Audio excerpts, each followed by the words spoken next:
Discover original کے معزز دوستو السلام علیکم. پیارے دوستو، اس سے قبل آپ انگار کی 12 اقساط سن چکے ہیں. اب قسط 13 ملاحظہ فرمائیں. اگر میں اس کے کوئی زوردار قسم کا کھونسا مارتا تو پھر ایک الگ بات تھی، لیکن صرف ایک تھپڑ سے کچھ سمجھ میں نہیں آ رہا تھا. دنیا میں بہت سی باتیں ایسی ہوتی ہیں جو بہت دیر سے سمجھ آتی ہیں. اسے بھی ایک ایسی ہی بات سمجھ کر بھول جاؤ. ہو سکتا ہے کہ یہ بھی بعد میں خود بخود سمجھ میں آ جائے. سورج کی پہلی کرن زمین پر اتری تو ہم اس جگہ سے کافی دور نکل آئے تھے. پہاڑی علاقہ کافی پیچھے رہ گیا تھا اور اب ہم بنجر میدانی علاقے میں سفر کر رہے تھے. فقیر بابا اچھی خاصی عمر کا ہونے کے باوجود مجھ سے بڑھ کر پھرتی اور تیز رفتاری کا مظاہرہ کر رہا تھا. ہمارے آس پاس جا بجا خاردار اور خود درود جھاڑیاں اگی ہوئی تھیں. ہم دونوں سڑک کے متوازی سفر کر رہے تھے، لیکن ہمارا سڑک سے فاصلہ اتنا زیادہ تھا کہ ہمیں سڑک سے دیکھا جانا ممکن نہیں تھا. کافی دیر تک مسلسل چلنے کے بعد بالآخر فقیر بابا ایک اونچی سی جھاڑی کے سائے میں بیٹھ گیا. وہاں بیٹھ کر ہم نے پانی پیا اور مٹھی بھر چنے اور گڑ کھایا. اس طرح سے گویا ہمارا صبح کا ناشتہ ہو گیا تھا.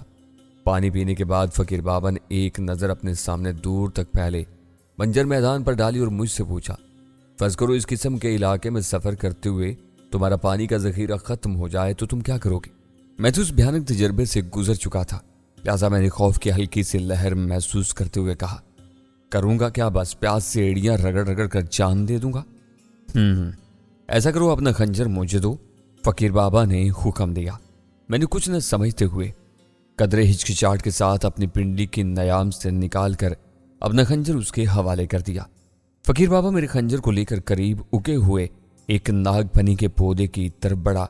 پودے کے پاس بیٹھ کر اس نے پودے کی جڑوں کے آس پاس کی زمین کھودنا شروع کر دی.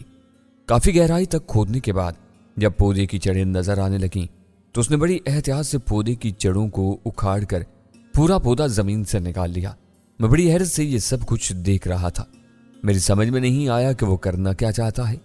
جب پودا زمین سے باہر آ گیا تو اس نے بڑی مہارت سے پودے کی جڑوں کے نچلے حصے کو خنجر کی مدد سے تراش دیا. میں نے دیکھا کہ جو ہی فقیر بابا نے جڑوں کو تراشا، جڑوں کے کٹے ہوئے حصے سے شفاف سیال مادے کے قطرے ٹپک پڑے. اسے چوسو. فقیر بابا نے پودے کی جڑ والے حصے کو میری طرف بڑھایا. میں نے قدرے ہچکچاہٹ کے بعد جڑوں سے رسنے والے مایا کو چوسنا شروع کر دیا. اس مایا کا ذائقہ قدرے کسیلا تھا، تاہم وہ بلا شبہ پانی تھا. اس طرح ہر پودا اپنی جگہ پر پانی کے ایک چھوٹے سے چشمے کی حیثیت رکھتا ہے جو کم از کم وقتی طور پر پیاس سے نجات دلا سکتا ہے. فقیر بابا نے مجھے سمجھایا، اس کے علاوہ اور بھی کئی ایسے پودے ہیں جو اپنے تنوں اور جڑوں میں پانی ذخیرہ رکھ سکتے ہیں، ضرورت صرف انہیں پہچاننے کی ہے. میں نے دل ہی دل میں ایک بار پھر تسلیم کیا کہ میری حیثیت فقیر بابا کے مقابلے میں طفل مکتب سے زیادہ کچھ نہیں ہے. اگر وہ زندگی لینا جانتا ہے تو زندگی دینا بھی جانتا تھا. میں نے موقع مناسب جان کر فقیر بابا سے پوچھا، بابا تو مجھے بتا دیں کہ آپ نے اس وقت کس طرح اس موٹے کو بے ہوش کیا تھا اور بعد میں جیون خان کا منہ کھلوایا تھا؟ یہ ایک بہت قدیم فن ہے بیٹا. فقیر بابا نے اٹھ کر دوبارہ چلتے ہوئے کہنا شروع کیا. پرانے زمانے میں اس فن کے ماہر اکثر ٹھگ اور چور ہوا کرتے تھے جو چٹکیوں میں اپنے شکار کو بے بس کر کے اس کا مال و اسباب لوٹ لیا کرتے تھے. یہ دراصل رگوں اور اعصاب کا کھیل ہے. اس فن کا ماہر انسانی جسم کے تمام نازک مقامات سے واقفیت رکھتا ہے. اسے علم ہوتا ہے کہ کس مقام پر کس طرح کے ضرب لگا کر مد مقابل کو بے بس کیا جا سکتا ہے. ان دنوں میں پاک پتن میں بابا فرید گنج شکر کے مزار پر حاضر تھا کہ میں نے ایک آوارہ گرد فقیر کی مدد کی. وہ شدید گرمی کا شکار تھا جس وجہ سے اس کے ہاتھ پیروں کے ناخن بری طرح پک گئے تھے. وہ بری طرح سے تڑپ رہا تھا. اتفاق سے میں اس مرض کے دیسی علاج سے واقف تھا. میں نے نیم کے پیڑ کے پھولوں اور پتوں کا عرق نکال کر پانی میں ملایا اور مسلسل 15 دن تک اسے پلایا. خدا نے اپنا فضل کیا اور وہ شفا یاب ہو گیا. وہ میرا بےحد احسان مند تھا. چنانچہ اس نے مجھ سے رخصت ہونے سے پہلے مجھے اس فن کے چند رموز سے آگاہ کیا اور مجھے چند داؤ سکھائے. میں نے رات کو جو کچھ کیا وہ اسی فن کا ایک نمونہ تھا. یہ تو بڑا زبردست فن ہے بابا، کیا تم مجھے یہ فن سکھاؤ گے؟ سکھاؤں گا بیٹا، ضرور سکھاؤں گا. میرے پاس جو کچھ بھی ہے اب وہ تمہارا ہی ہے. اس فن کی بنیاد دراصل مہارت اور چابک دستی پر ہے. ہمیں جو ہی ذرا سکون سے سانس لینے کا موقع ملا میں تمہیں کم از کم اتنا ضرور سکھا دوں گا جتنا کہ میں خود جانتا ہوں. دوپہر کے وقت ہم ایک بار پھر ایک جھاڑی کے سائے میں ٹھہرے اور ہم نے دوپہر کا کھانا کھایا جو باجرے کی میٹھی